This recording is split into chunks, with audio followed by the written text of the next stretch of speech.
buraya benim bir halı almam lazım. Çok iyi. Sabah aracımı da çalıştırayım. Aynı şekilde. Ben yayın evlerine gittim. Ortamım süper, bakın. Aynam. Şu an hala donuyordu. Evet, güzel yüzümüzü. Onda bir mantığını anlamadım. Gaz. Şöyle bir kurgu yapayım. Sırtımı çok güzel ısıtacak ama. Lan yavaş gel oğlum, frenim patlayacak. Ya bu da korkuluklarda kaldı ya. Ve kalktık arkadaşlar. Dün ocağı yıkadığım için yine zor yanabilir. Sese bak. Su var çünkü. Oh.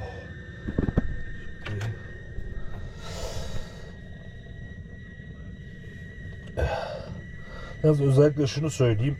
Hani lütfen karavanda sakın bunu açık bırakarak yatayım, oturayım, kalkayım demeyin.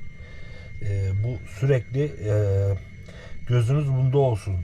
Çünkü içerideki bu oksijeni emer, kuruluk yapar, baş ağrısı yapar, hatta zehirler. Lütfen özellikle buna dikkat edin. Yalnız buraya benim bir halı almam lazım çünkü zemin bayağı soğuk. Oh. Bu soğuktan mı yapıyor bu sesi ya?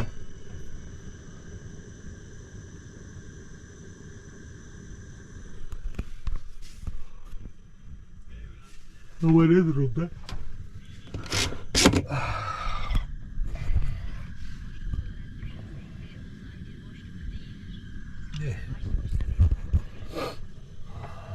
Güzel ya, ısıttı hemen. Çok iyi. Bu bir yarım saate içeriği çok güzel şey yapar. Isıtır. Şu tavayı koydum. Hani ısıyı daha iyi dağıtsın diye. Herhalde bir zararı olmaz şeye. Yani yemek vesaire olmadığı için. Yani amacım soğuğu kırmak. İçerinin soğuğunu kırmak. Evet, işe yaradı. Bayağı işe yaradı. Şu an şey gibi veriyor içeri.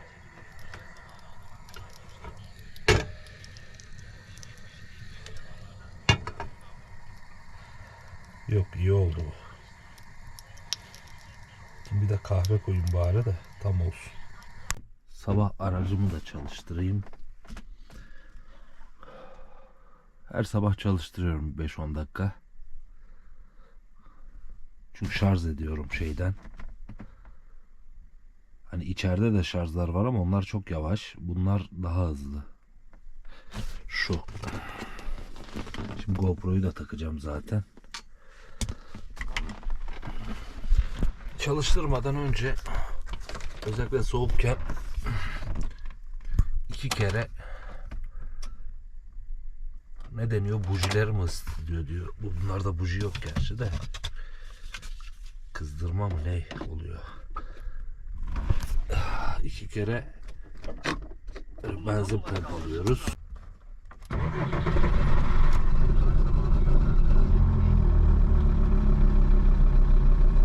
Çalıştı. Sorun yok.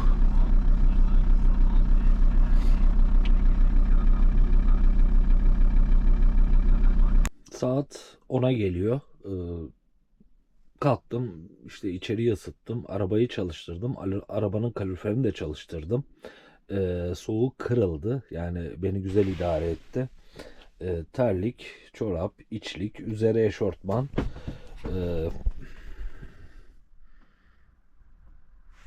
Aynı şekilde böyle. Neredeyse montumu giyecektim, o kadar yani. Şimdi hava yine serin, çünkü güneş henüz karavanıma gelmedi. Biraz sonra ineceğim. İşte çeşmede soğuk olduğu için elimi yüzümü yıkayamadım henüz. O riske giremedim. Şimdi dışarıda çeşmem var zaten. Güzel dişimi fırçalayacağım. İşte elimi yüzümü yıkayacağım. Saçımı tarayıp güzel bir güne başlayacağım. Bu günümü şurada geçirmeyi... Oraya güneş gelmiş. Süper ya. Ben hemen oraya gitmem gerekiyor. Tabii içimin ısınmasını istiyorum. Bu arada ilk kalktığımda hiç olmayan bir şey oldu. İlk kalktıktan 2-3 dakika sonra belimde böyle şey hissettim. Bir tutulma gibi bir şey hissettim. Sanırım hani soğuk kapması mı deniyor ama geçti şu an.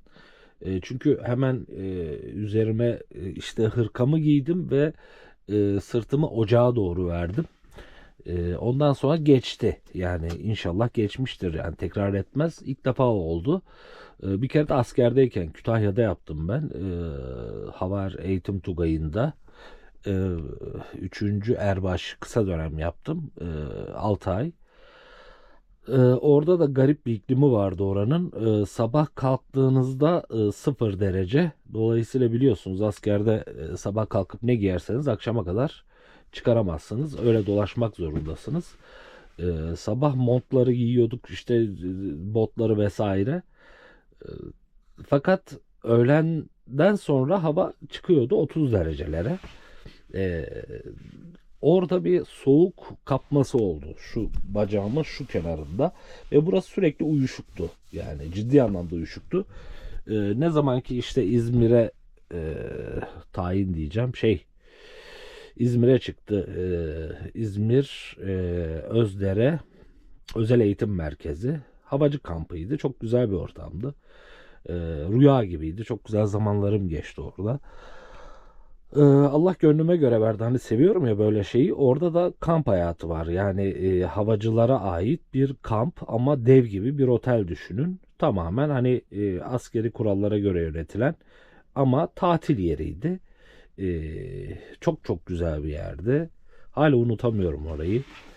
Ee, Arkadaşlarım çok iyiydi. Zaten orada yaklaşık 200 küsür kısa dönem çavuştuk. E, 600'e yakın da er vardı.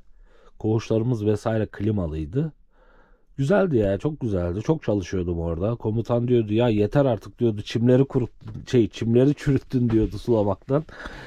Çalışmayı seviyordum. Nasıl sabah akşam oluyordu inanamazsınız. Normalde bilirsiniz askerde zaman geçmez ama orada nasıl bir zaman geçiyordu anlatamam. Akşam da garsonluk yapıyorduk. Barbendim, garsondum. Sonra işte biliyorsunuz sürekli yer değişiliyor. Günübirlik yeri vardı. Orada kasadaydım vesaire. Orada bayağı kilo vermiştim. Millet kilo almıştı. Ben kilo vermiştim. Çünkü habire yiyordu oradakiler. Çoğu şey beleş ya. Ben öyle değildim. Hatta askerlere kendi kartımdan ne kartıydı? Obim kartı mı ne öyle bir şey vardı. Yani o zaman bir Magnum 2 liraydı. 1,5 liraydı. Bir şey değildi. Orada günübirlikte mesela askerlere diyordum hadi diyordum şurayı toplayın. Masaları güzel toplayın diyordum. Tertemiz yapın size birer dondurma vereceğim diyordum. Ama 10 tane asker. Ya çoğu gariban arkadaşlar. Yani öyle bakmayın. Cidden gariban. Ee, Mis gibi yapıyorlardı 10 dakikada.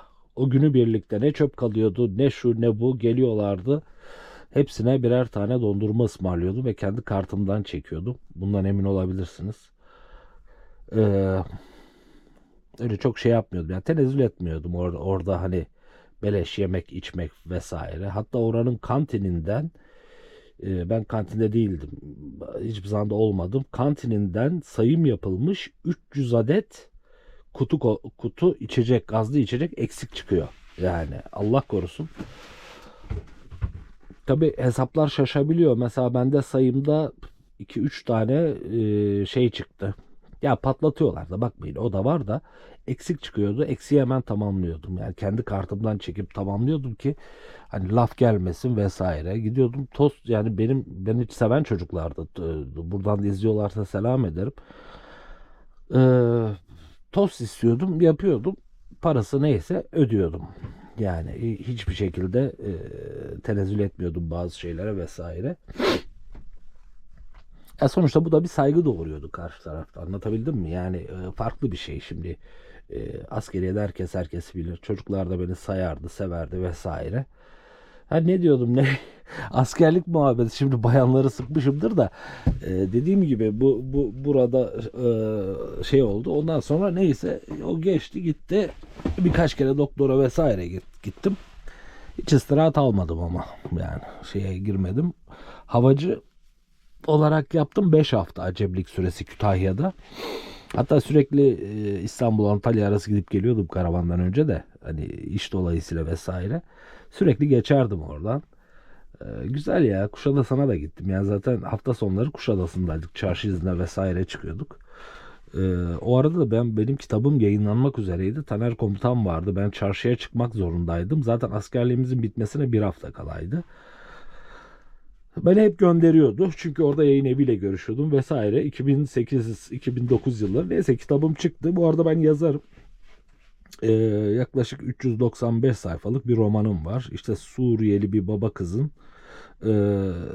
Türkiye'ye mülteci olarak gelip ayakta kalma macerasını anlatıyor. Ama bunlar Suriye ile Türkiye sınırında kısılmış, kalmış ve biliyorsunuz bunların kimlikleri daha yoktur.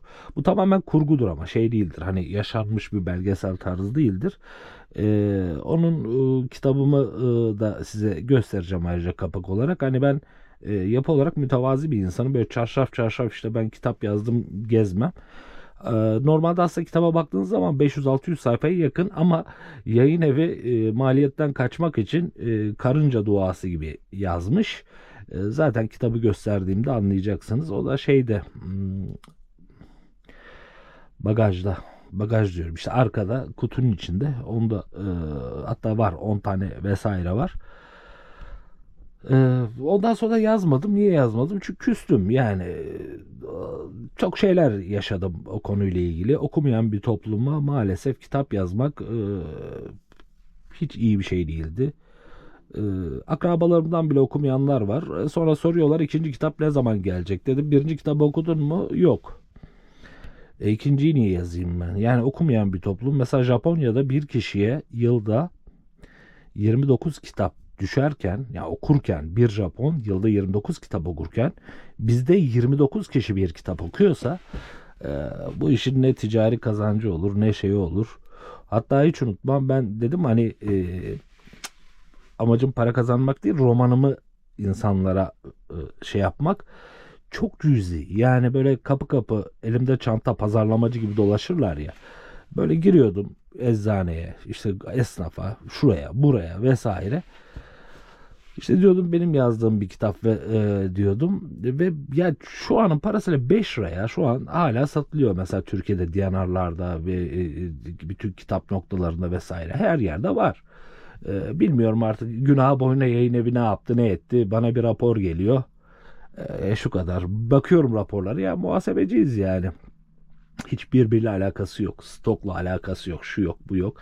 Neyse işte el altından basıp satıyorlar. Cebe indiriyorlar. Oradan benim beklentim yok. O zaten bir ticari kaygıyla yazmadım. Tamamen içimden gelerek yazdım vesaire. Şu çok zorlu bir süreç. Öyle kolay bir süreç değil kitap yazma süreci. Neyse işte mesela gittim bir tanesi bir bayan. Yani hiç ummuyordum. Bir bayan. Dedim böyle böyle dedim. Bana ne dedi biliyor musunuz? Allah versin dedi. Allah versin. Bakın ben temiz giyinmişim. Elimde çanta. Ve diyorum ki böyle böyle ben bir kitap yazdım. Kitabı da gösteriyorum. Ee, ve almıyorlardı biliyor musunuz? Yani 5 liraya mı? Şimdi parası 5 liraya satıyorum. 5 lira. Sırf ve imzalayıp veriyorum. Bakın bu da güzel bir şey. Allah versin diyordu bana. Çoğu hiç yüzüne bakmıyordu. Hiç cevap bile vermiyordu ama bir tane eczaneye girdim Beylikdüzü'nde. Eczane. Keşke hani onlar ne oldu tam hatırlayamıyorum. Eczacı çok iyi bir insandı. Aa dedi böyle adam heveslendi 2 tane aldı biliyor musunuz? Ben de şey oldum yani çok sevindim. 2 tane aldı. Yani artık bedava dağıtmaya kadar geldi ama otobüste arkamda gençler var. Gençler diyorum size 2 adet kitap hediye etmek istiyorum diyorum. Birbirlerine bakıyorlar affedersiniz öküz gibi.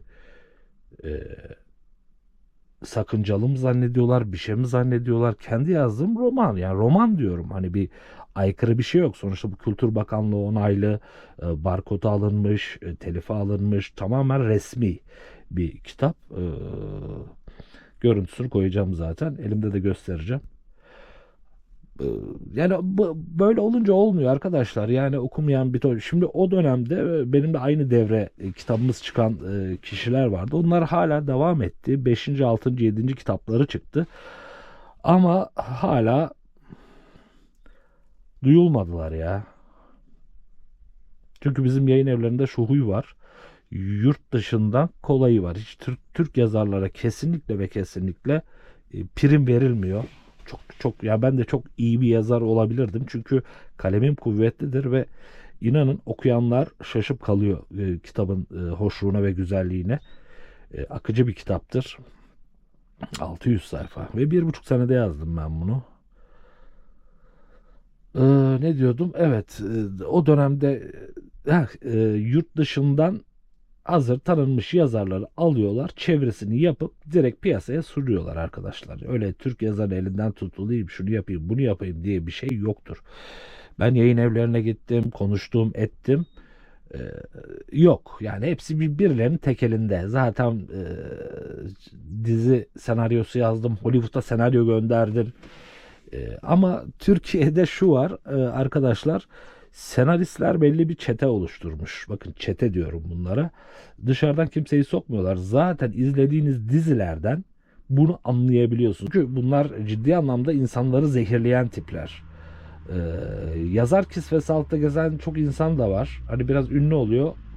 Kitap yazıyor, yazarım diyor. Bunu etiket olarak gösteriyor ama bizim gibi, İnşallah mikrofonu kapatmıyordur, bizim gibi genç yazarlar ki ben şuna da üzülüyorum. Hadi ben bıraktım, küstüm ama benimle beraber devam eden o kadar değerli insan, o kadar güzel vardı ki şey, kızlı erkekli çok kuvvetli kalemleri vardı. Dediğim gibi senaristler bu ülkeyi zehirleyen ve en büyük zarar veren kişiler.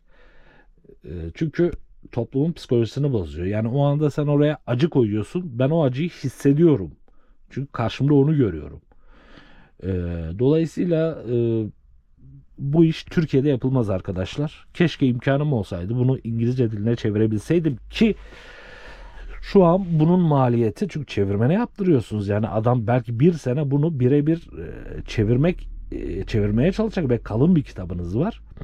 En az 200-300 bin lira. Ha, sonrasını bilemem artık yani de. Neyse, inşallah ileride kıymeti bilinir de.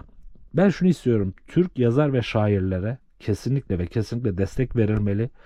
Devletin bununla ilgili yayın evlerine kota koyması lazım. Sen yılda 10 tane gencin kitabını çıkaracaksın kardeşim. Bitti. Başka türlü dışarıdan getireyim, çevireyim. Sonra efendime diyeyim işte yayınlayayım, oradan para kazanayım. Basit. Hani deveye sormuşlar neren sırtın niye yeri de, demiş nerem doğru ki. Tuvaleti çok göstermiyorum size ama güzel yani şeyim.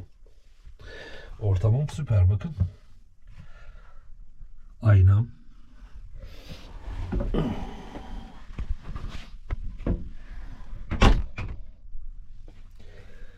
Bunu kafaya mı taksaydım ya? Aman, ona da üşeniyorum. Kafaya tak sök, kafaya tak sök. Bir de belli bir süre sonra baş ağrısı yapıyor. İşte böyle.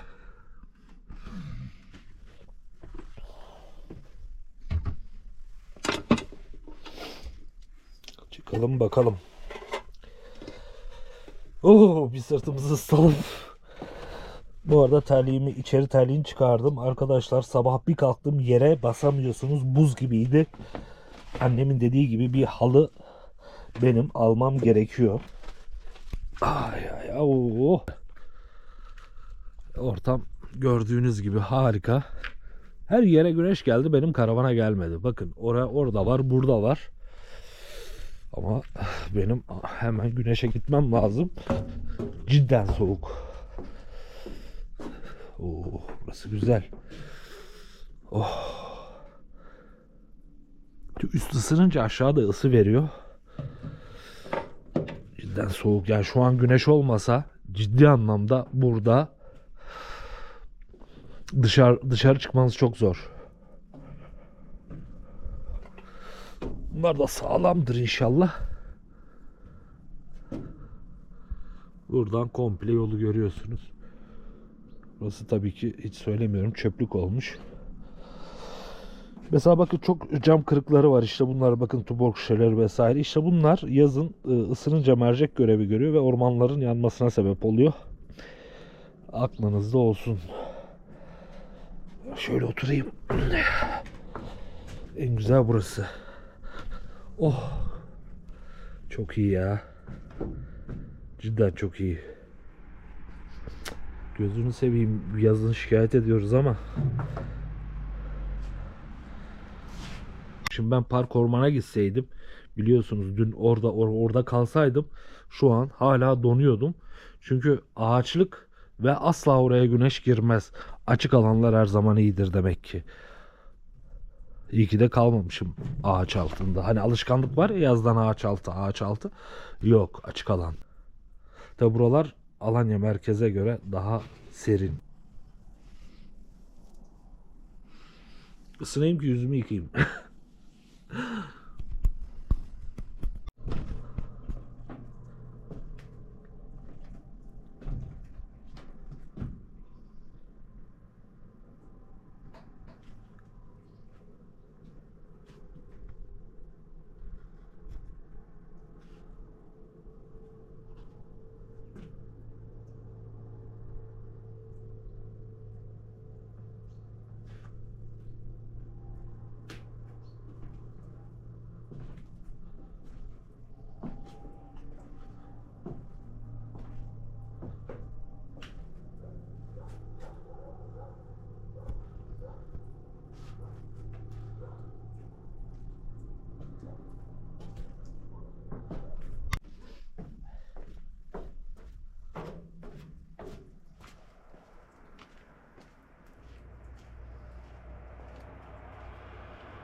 Evet, güzel yüzümüzü, elimizi yıkadık, saçımızı taradık, ağzımızı fırçaladık. Türk kahvesi içtim de şimdi Nescafe yapacağım kendime. Geçeceğim, orada oturacağım. Çok güzel güneş vuruyor çünkü. Su da çok soğuktu. Kaynak suyu bu ya. Su kaynatıyorum. Nescafe'yi buna koydum. Bu karavanları düz tutmak için aparatlar var. Bir transporter, yabancı bir işte karı koca çocuklarıyla gezen biri vardı. Onların üzerine koyuyor, dengeliyor. Ya o bilmiyorum, çok uğraşamam ben ya. Şimdi ondan edinsen yer kaplayacak, bir de uğraşamam. Yani hani çok da ya bir şekilde düzeltiyorsunuz. Hani onun da bir mantığını anlamadım. O düz tutuyor ama o nasıl ayarlanıyor mu, iniyor mu, çıkıyor mu? Benim bildiğim şey takoz gibi bir şeydi herhalde. Yani o tip şeyleri de gereksiz görüyorum. Tabii ben karavanla ilgili birçok hani ipucu veriyorum, tüyo veriyorum, işte anlatıyorum. Bunu yanlış anlamayın. Tabii ki aramızda çok çok çok deneyimli karavancılar var. Halihazırda karavanı çok iyi bilenler var. Tabii ki onlar hani ben söyleyince yanlış anlaşılmasın, hani çok biliyormuşum gibi. Ben daha çok hani karavanı bilmeyenler ya da karavan alacak kişiler için bir yol gösterici oluyorum. Hani yerler falan filan. Yoksa tabii ki benden çok çok daha tecrübeli insanlar var bu konuda. Onlar şey yapmasın, yanlış anlamasın.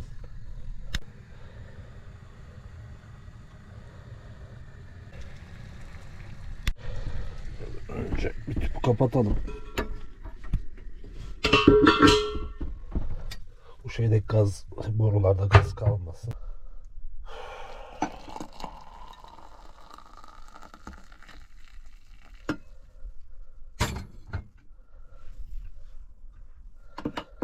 Ya ben çok şeye de bırakmışım ya. Ne kaşık var, ne şey var.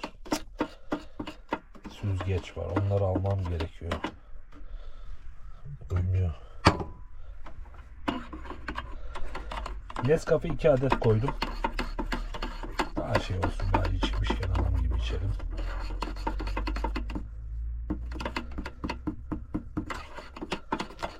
İyi karıştıralım.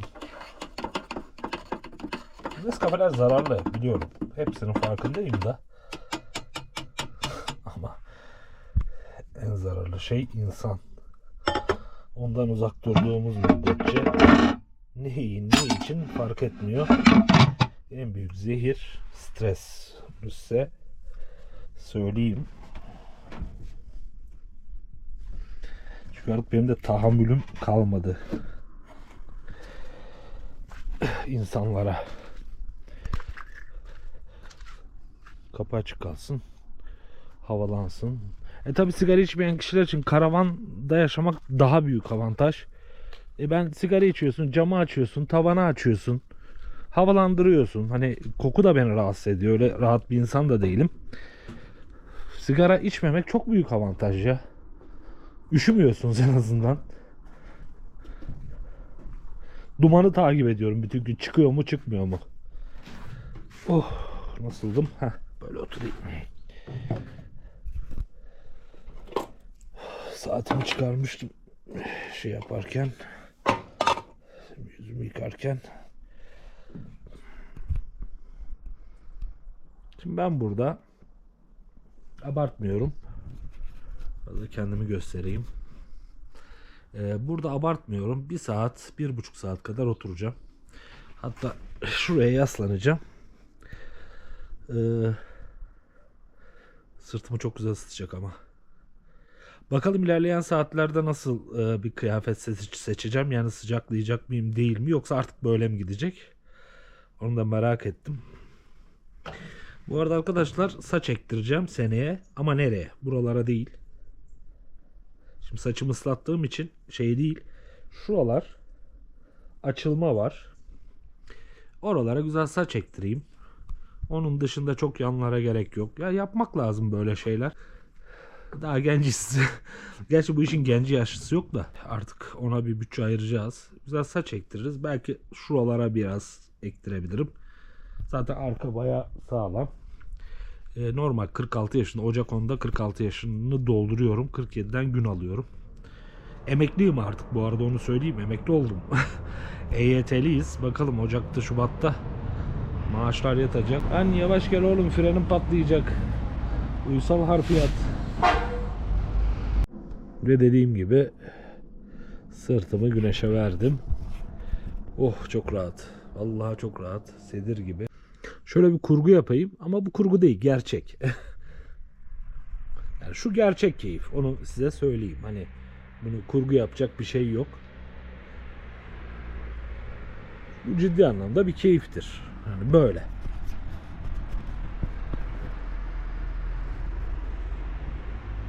Bu keyif yani, ben 1 saat oturacağım. Kahvemi de buraya koydum ki manzara olsun. Halbuki kahve burada.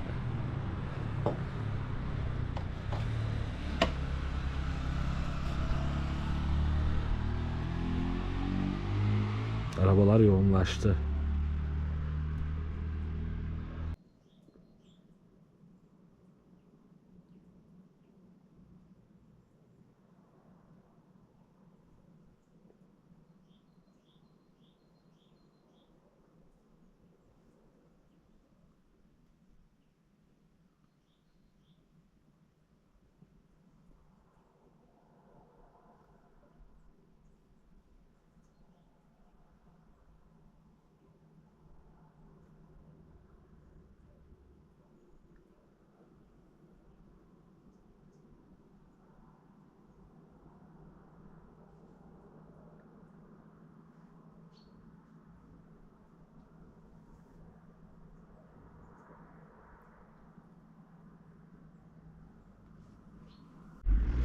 Ben de böyle oturdum. Geçen arabaları izliyorum. Trafik bayağı arttı.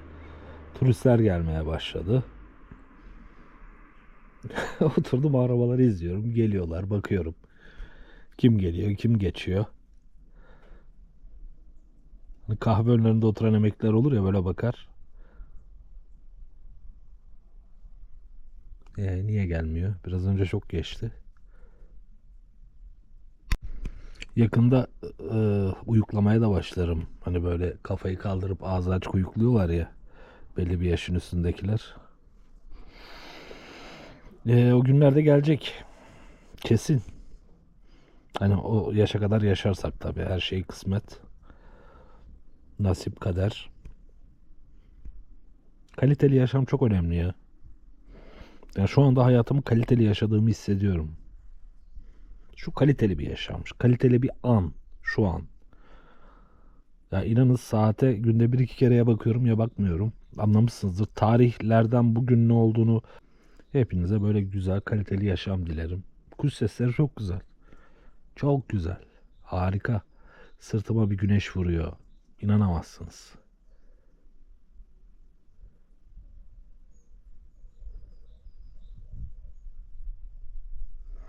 Şu ağaç herhalde çınar. Evet, çınar ağacı. Yazın o çok güzel serinlik yapar ama. Şu da aynı şekilde. Yavaş yavaş ağaçları tanımaya başlayacağım ya. O kadar doğayı geziyorum. Biraz ansiklopedi karıştırayım. Eskiden öyle derlerdi de. Google'dan bir bakalım biz de. Ağaçları tanıyayım yani, merak ettiğim. Bakmak lazım, aslında tanımak lazım. Koca okaliptus ağacına kavak ağacı dedim. Sonra hikayesini okudum. Hikayesinde okaliptus oluyor. Mesela okaliptusu nerede görsem tanırım artık. Araba geliyor.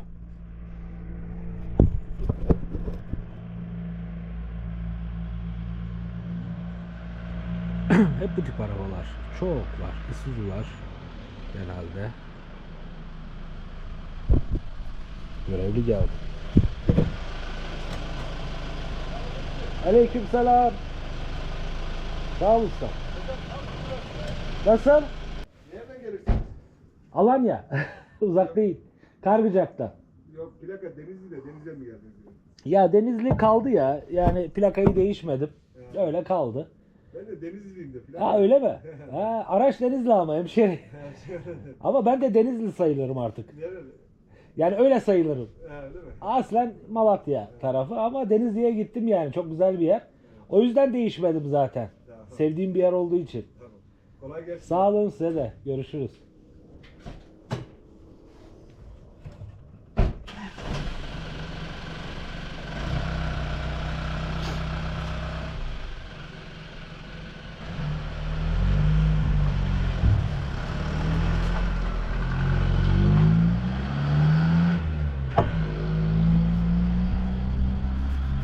Ve arkadaşlar bu resmi araç ormancı abimiz, kardeşimiz. Kendisi Denizlili. Duydunuz zaten. Denizli gerçekten kaliteli bir yer. Bakın söylüyorum size. Biraz da değişmeme sebebim oydu. Sevdiğim bir yer olmasıydı. Ya benim sevmediğim yer yok ki ya. Ya bakıyorum sevmediğim yer gerçekten yok. Hani Türkiye'de buradan da hep ihmal ediyorum. Bizim hani rahat gezmemizi sağlayan kişiler, ormancılar, kolluk kuvvetleri, itfaiyeciler. Onlara da buradan sonsuz saygılarımı iletirim. Ha, yeri gelmişken şunu da söyleyeyim ya, bu da korkuluklarda kaldı ya. Ha, şöyle tutayım. Ya da şöyle dikelsem mi? Hani diyorlar ya yalnız. Arkadaşlar yalnız değilim ki ben. Yani işte böyle gördüğünüz gibi çoğu hani bu denk geldi de çektim. Video kamera çıktı. Hani arabayı göstereyim diye. Sürekli bir insanlarla konuşuyorsun, tanışıyorsun. YouTube'da yorumlarınız var. Benim takipçilerim var. Onlarla konuşuyoruz. İnşallah buluşacağız. Bir türlü denk gelemedik. Dolayısıyla siz hani sanki böyle doğadaki bir insan, yalnız gezen bir insan yalnız gibi görmeyin. Ben şu anda şehir merkezine girsem, oraya park etsem, oraya bir yere otursam 40 kişiyle tanışıyorum. Bakın açık söylüyorum, yani şey yok, yalan yok bende. Çoğunu da hani kamerayı açıp adamın suratına da tutmak istemiyorum. Denk geldi, gördünüz.